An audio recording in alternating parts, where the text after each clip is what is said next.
포도원에 관한 말씀을 다 마치고 나서 예수님은 시편 118편에 있는 말씀을 인용해서 너희가 성경에 건축자들이 버린 돌이 모퉁이의 머릿돌이 되었나니 이것은 주로 말미암아 된 것이요 우리 눈에 기하도다 함을 읽어본 일이 없느냐고 반문을 또 하고 계십니다. 시편 118편에 분명히 이런 기절이 있죠. 건축자들이 버린 돌이 모퉁이의 머릿돌이 되었다. 자, 여러분, 이것은 예수님에 대해서 이 건축자라고 할 수 있을 정도로 어떤 부분에 아주 전문가인 사람들이 예수님의 가치를 알아보지 못하고 버렸다는 겁니다. 건축자면 전문가입니다. 특별히 유대 땅에서는 돌을 가지고 집을 짓는 경우가 많았습니다. 우리는 우리 주변에 돌이 별로 없고 흙이 많다 보니까 그 흙을 이용해서 벽돌로 만들거나 해가지고 집을 짓는데 상당히 유용하게 사용을 하죠. 흙과 나무를 이용해서 집을 짓는단 말이에요. 그런데 유대 땅에서는 돌을 벽돌로 만들어서 탁탁탁탁 벽을 쌓고 해가지고 집을 짓는 경우가 많기 때문에 예수님이 목수다라고 하는 이런 귀절이 나오는데 어떤 사람들은 예수님이 목수가 아니고 석수일 것이다 이렇게 생각하는 사람도 많아요. 그만큼 유대 땅에서 집을 짓는 것은 돌을 많이 사용해 갖고 집을 짓는데, 그럼 여러분 흙을 가지고 집을 짓는 것보다 돌을 가지고 집을 짓는다는 것은 더 전문성을 요구하지 않을까 싶어요. 돌이라고 하는 게 잘 다듬어서 벽돌처럼 다듬어야 거기에 이렇게 쌓을 때 집이 되어줄 수 있잖아요. 그러니까 그 돌을 보면 이거는 집을 짓는데 유용한 돌인지 아니면 집을 짓는데 별로 소용이 되지 않는 돌인지를 벌써 한눈에 보면 알아보게 되죠. 그런데 이 건축을 하는 사람들에 있어서 이거는 못 쓰겠다라고 버린 돌이었는데 어찌 보니까 그 돌이 더 귀하게 쓰여진 돌이 되었다는 겁니다. 모퉁이의 머릿돌이 되어졌다는 거예요. 머릿돌은 어떤 겁니까? 집을 짓는데 가장 기초가 되어지고 시작이 되는, 중심이 되는 돌이라고 할 수가 있는 건데요. 보통 그 머릿돌은 집 모서리, 이쪽 벽과 이쪽 벽이 만나는 그 모서리에다가 딱 놓고 거기서부터 시작을 해서 이쪽 벽도 시작하고 저쪽 벽도 시작을 하는 거지요. 벽돌 쌓는 사람들을 보면 그 모서리부터 시작하는 것을 볼 수 있어요. 그렇죠?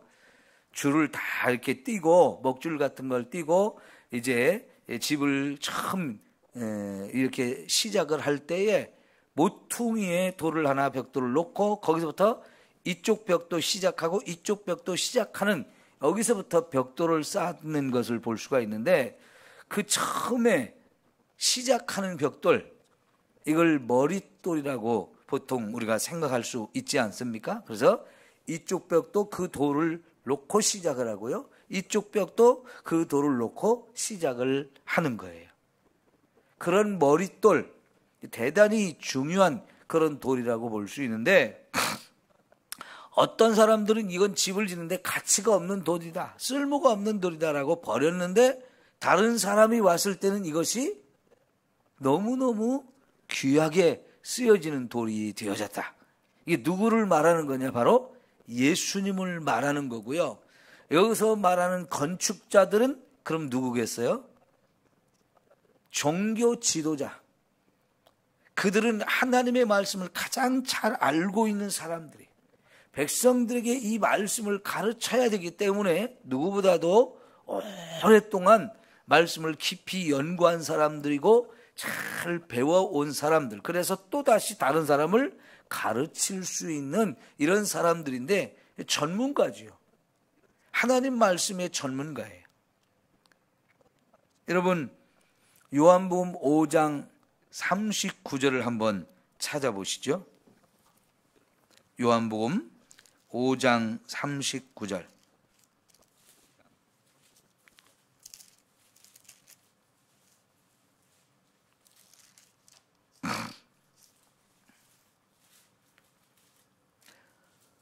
요한복음 5장 39절, 이 기절은 너무너무 중요한 기절이기 때문에 여러분이 꼭 암송하시면 좋겠습니다. 같이 말씀을 봉독합니다. 너희가 성경에서 영생을 얻는 줄 생각하고 성경을 연구하거니와 이 성경이 곧 내게 대하여 증언하는 것이니라 그랬어요.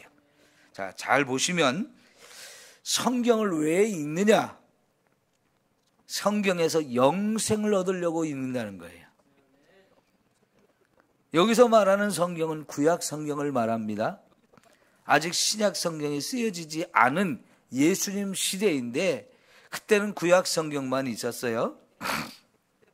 그럴 때 예수님이 너희가 이 구약 성경을 왜 읽느냐? 영생을 얻기 위해서 읽는 것이다. 중요하죠?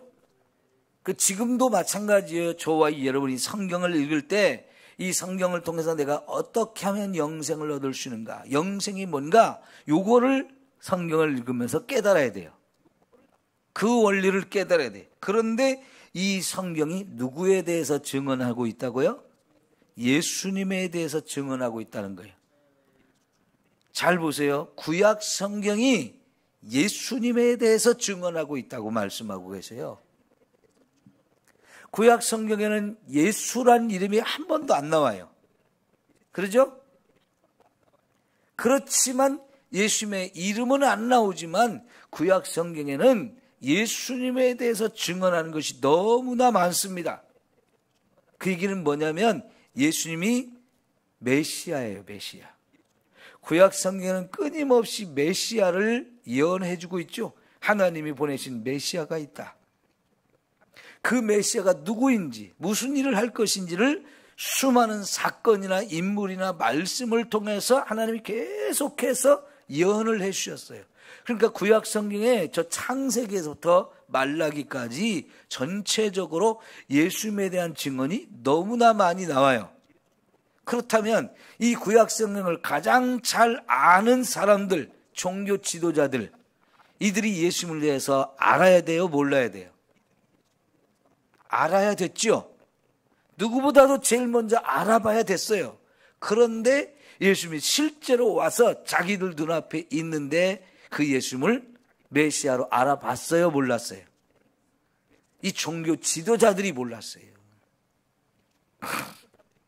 그러니까 예수님은 자기가 구약성경에서 그렇게 예언한 메시아이고 그 메시아를 다 간절하게 기다렸던 시대인데 이 사람들이 정작 메시아가 와서 이런 메시아는 이런 일을 한다, 메시아는 이런 가문에서 태어난다, 메시아는 이런 사람이다, 수없이 예언해 놓은 것을 다 알고 있는데도 불구하고 막상 예수님이 딱 오시니까 못 알아보는 거예요. 왜 못 알아봤을까요? 네? 눈이 안 열려서 그렇고 귀가 안 열려서 그런 거예요. 자, 여러분, 마태복음 2장 1절부터 예수님이 태어나셨을 때에 동방에서 온 박사들이 별을 보고 예루살렘까지 찾아왔죠. 찾아온 이유가 뭐라고 그랬어요? 별이 저 동방에서부터 여기까지 우리를 인도했다. 이거는 보통 별이 아니고 이상한 별이, 밝게 빛나는 아주 이상한 별이 있어서 이거는 너무너무 중요한 인물이 세상에 태어났다는 증조라고 생각을 했기 때문에 우리는 이 별이 움직임을 따라서 오다 보니까 여기까지 왔는데 우리가 볼 때는 분명히 이 땅에 왕이 태어난 거다. 그 왕을 좀 보고 싶다. 그러니까 소동이 나가지고 헤롯 왕이 유대의 종교 지도자들을 불러서 이게 무슨 의미 같으냐? 아, 그거는 메시아에 대한 예언 같습니다. 우리는 구약성경에서 하나님의 메시아를 예언해 주고 있는데 우리는 그분을 기다리거든요. 그런데 지금 저 동방에서 온 박사들의 이야기를 통해서 우리가 생각해 보면 이것은 이 땅에 메시아가 태어났다는 얘기가 될 것 같은데요. 그러면 너희들이 메시아는 어디에서 태어나느냐? 예, 이사야서에 보면 베들레헴에서 태어난다고 그랬습니다. 거기까지만 얘기해 줬어요. 여러분, 이 이상한 별을 보고 메시아가 태어났을 거라는 생각을 했는데 그만큼 유대인들이 구약 성경을 많이 연구하고 알고 있고 그래서 기다렸기 때문에 아, 그렇다면 이건 메시아에 대한 예언이구나. 메시아가 분명히 태어났다는 얘기구나. 그럼 베들레헴에서 태어날 거야. 분명히 예언되었으니까요. 그래서 이제 박사들을 베들레헴으로 보내고 너희들이 그 메시아를 만나면 나 헤롯 왕한테도 알려줘라. 우리도 가서 나도 가서 경배하고 싶다. 만나보고 싶다. 이런 얘기를 하는데 여러분 이 이야기가 알려지니까 예루살렘으로 또 소문이 확 퍼져가지고 소동이 났다는 거죠. 야, 정말 메시아가 태어난 거 아니야? 다들 관심을 가졌어요. 그런데 여러분, 그러면 베들레헴이라는 것까지 다 알고 있는데 실제로 거기 간 사람 있어요, 없어요? 이 박사들 외에는 유대인 가운데 아무도 안 갔어요. 베들레헴에 태어날 거라는 걸 알고 있는 이 종교 지도자들, 대제사장이나 서기관이나 장로들 아무도 안 갔다는 거예요. 자, 이렇습니다. 정말 메시아가 나타났다면, 메시아가 태어났다면 빨리 가서 찾아봐야 되는 거 아니에요? 그게 누구일지를 빨리 찾아봐야 되는 거 아니에요? 그런데 아무도 안 갔다는 거예요. 이게 문제인 거예요. 그 박사들만이 아니고 당시에 이 소문이 예루살렘에 다 퍼져가지고 모든 유대인들이 다 들었을 거예요. 근데 아무도 안 갔어요. 이게 문제인 겁니다. 그런데 그 지금 예수님이 다윗의 후손으로 태어났고 이제 30이 되어서 인류를 구원하겠다고 집을 떠나서 3년 동안 많은 사람들을 만나며 복음을 전하고 하나님 나라 가는 방법을 가르쳐주고 어떻게 하나님 나라 가는지 그 예수를 믿어야 된다는 거, 메시아가 예수님 메시아라는 걸 수없이 많은 말씀을 전하고 사건을 통해 보여주고 할 때마다 꼭 뭐라고 말씀해요? 내가 하는 이 일은 구약성경 어디에 예언되었던 그 일을 성취하기 위해서 하는 거다. 그런 말씀까지 다 해줬어요. 그래서 많은 사람들이 예수님이 과연 누굴까 관심도 갖고 알기를 원했죠. 그때마다 예수님 자신이 메시아라는 사실을 계속 보여주고 말씀해주고 그랬어도 믿은 사람도 있지만 안 믿은 사람도 많아요. 그러면 여러분, 이 대제사장이나 바리새인이나 이런 사람들이 예수님에 대한 소문도 많이 들었고요. 예수님을 자기 눈으로 본 사람도 많아요. 직접 그 예수가 저런 많은 일을 하고 많은 얘기를 하는데 예수가 누구인지 알아봐야 되겠다고 찾아와서 들어보기도 하고 시험도 해보고 많은 일을 했거든요. 근데 정작 안 믿어요. 끝까지 안 믿어요. 버린 거예요. 자기들이 종교 지도자라고 하는데 결국은 아, 메시아 아니야 하면서 버렸다는 거예요. 예수님이 돌아가실 때가 다 되었는데, 그죠? 돌아가실 때가 다 되었는데도 불구하고 여전히 안 믿고 있어요. 결국은 예수님의 말씀처럼 그냥 버리는 정도가 아니고 그들에 의해서 이건 메시아가 아니다라고 하면서 십자가에 죽여버렸죠. 그 장본인들이 되는 거예요. 이게 얼마나 무서운 일입니까? 그런데 안타깝게도 메시아가 아니라고 했던 그분이 진짜 메시아였어요. 그리고 또 종교 지도자가 아닌, 전문가가 아닌 사람들이 오히려 예수님을 메시아로 더 먼저 알아보고 그들이 더 먼저 구원을 받았다는 거지. 여러분, 이게 참 비밀인 거예요. 그러니까 예수님이 뭐라고 그랬어요?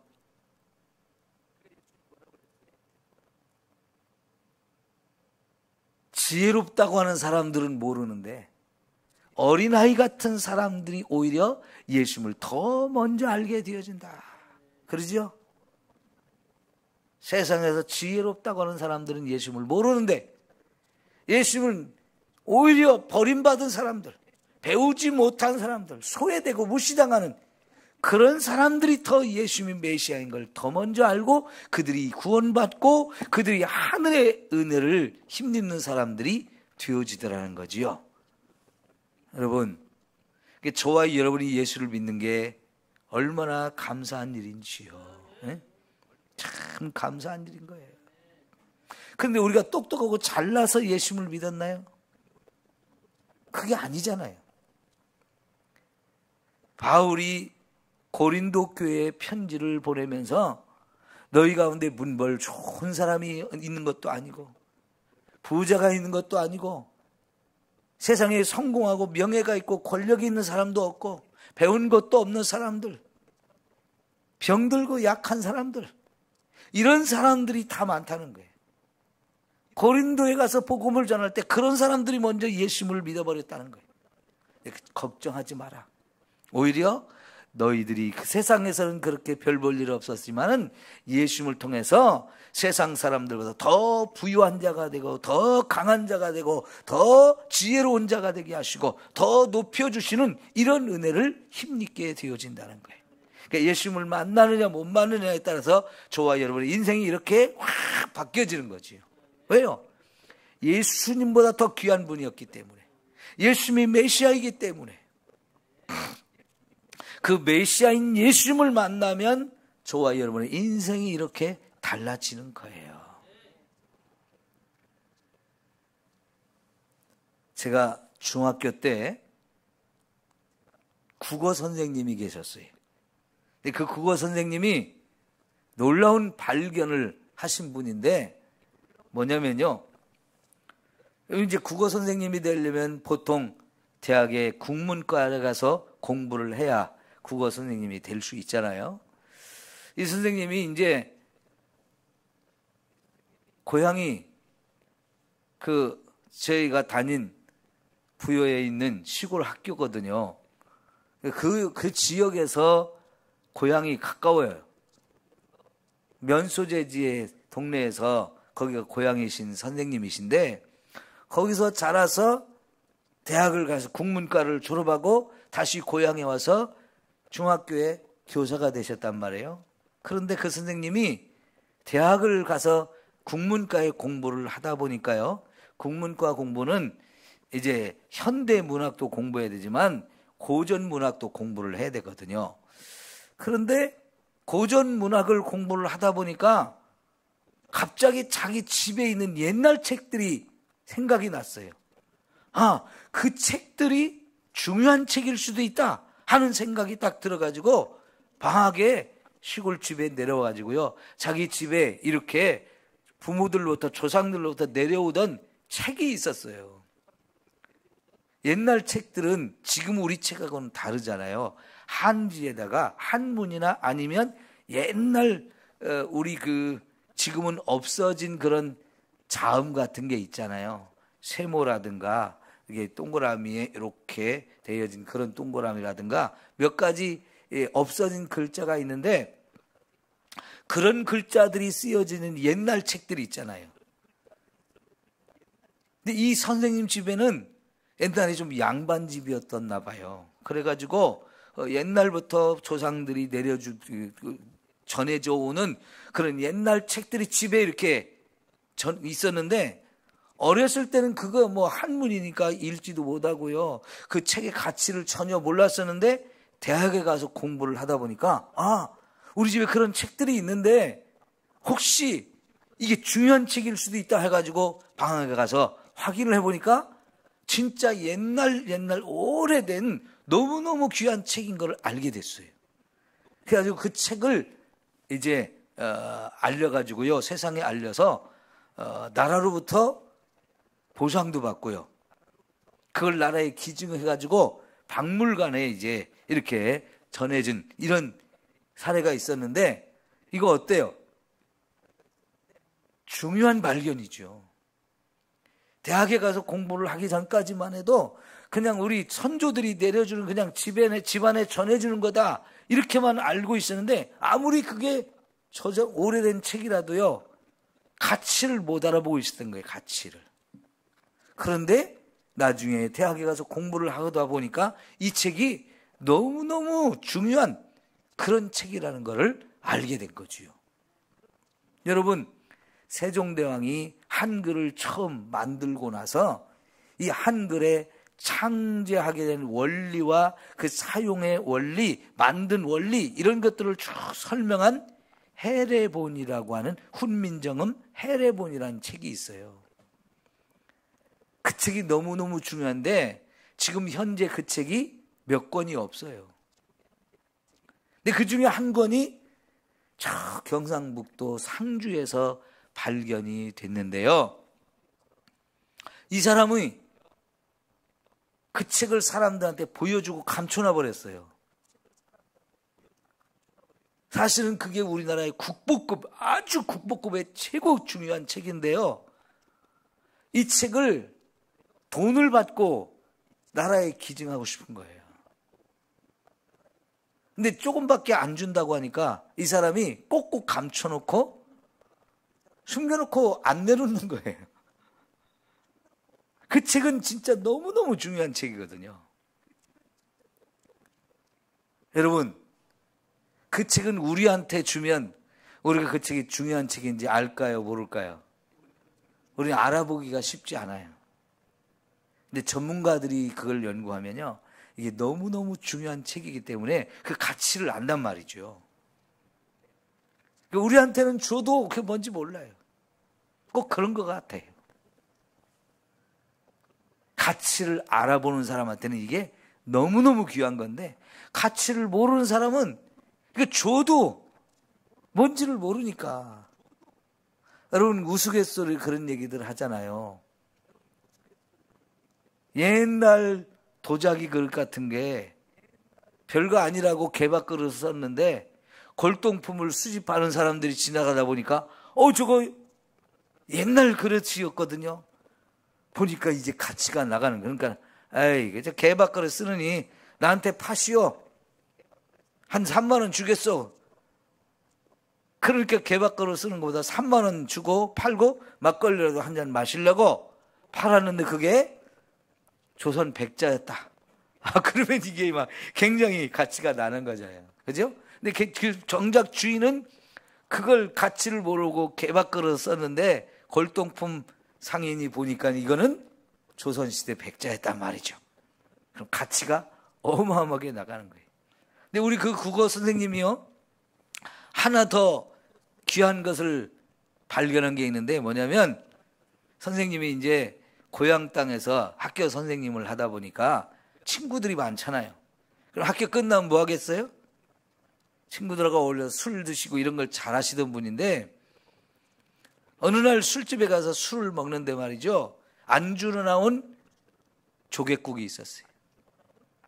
조개를 안주로 먹다가 진주가 나왔어요. 거기서 조개 속에서. 그래가지고 진주가 콩알만한, 메주 콩알만한 그런 크기인데요. 그러니까 이게 선생님이 너무 좋아가지고 늘 그걸 자기 주머니에다 넣고 다니는 분이었어요. 자랑을 한 번씩 해요. 꺼내가지고. 그래서 저도 이제 본 적이 있는데, 그것도 위대한 발견, 참 가치 있는 걸 발견한 거잖아요.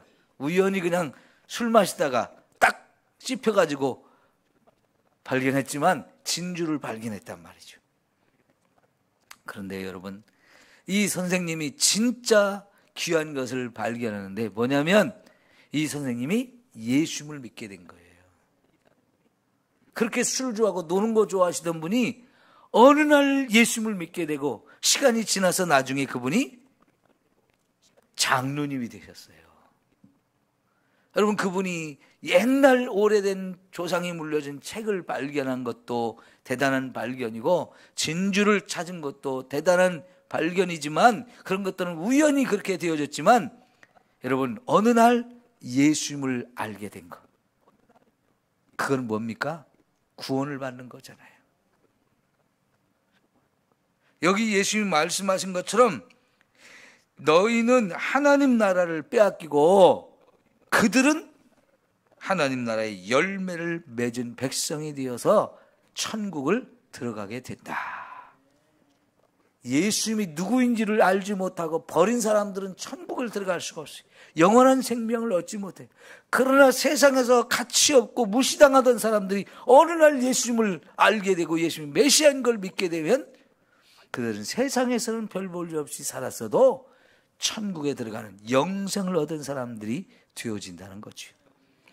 여러분, 예수님을 아느냐 모르느냐 이게 왜 중요하냐?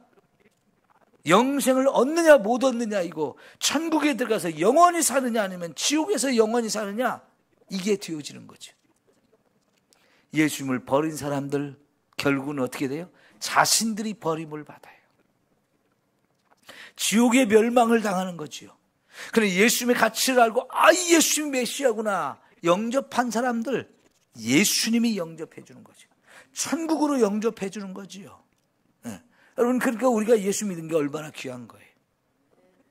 그렇다면 여러분, 이 예수님 메시아인 걸 아는 저와 여러분은 내 가족들로부터 시작해서 내 주변에 있는 사람, 나아가서는 우리 예수님을 내가 아무도 모르는 사람일지라도 가서 복음을 전해서 그 사람도 예수를 믿게 해주는 게 얼마나 중요한 일입니까?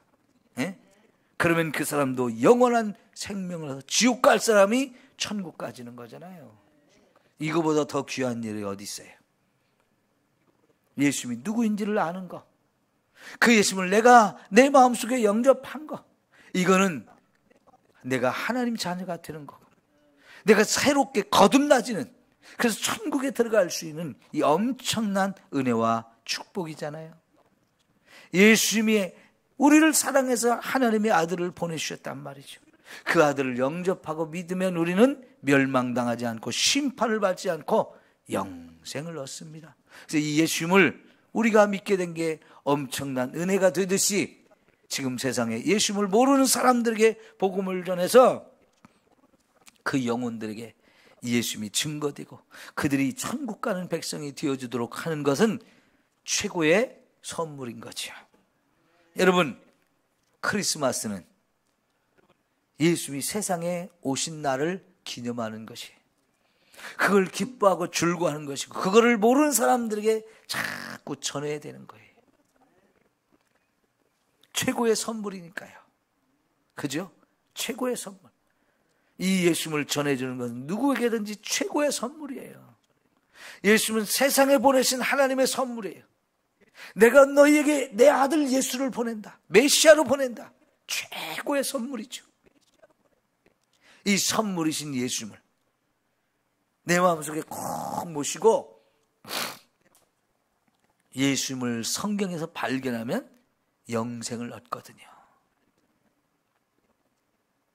그 예수님을 모르는 사람들이 우리가 또 자꾸 전해서 더 많은 영혼이 예수님을 통해서 영생을 얻게 되는 이런 은혜가 있도록 해야 할 줄 믿습니다. 주님이 가장 기뻐하시는 일이 그 사람들에게 최고의 선물을 전해주는 거예요. 기도합시다.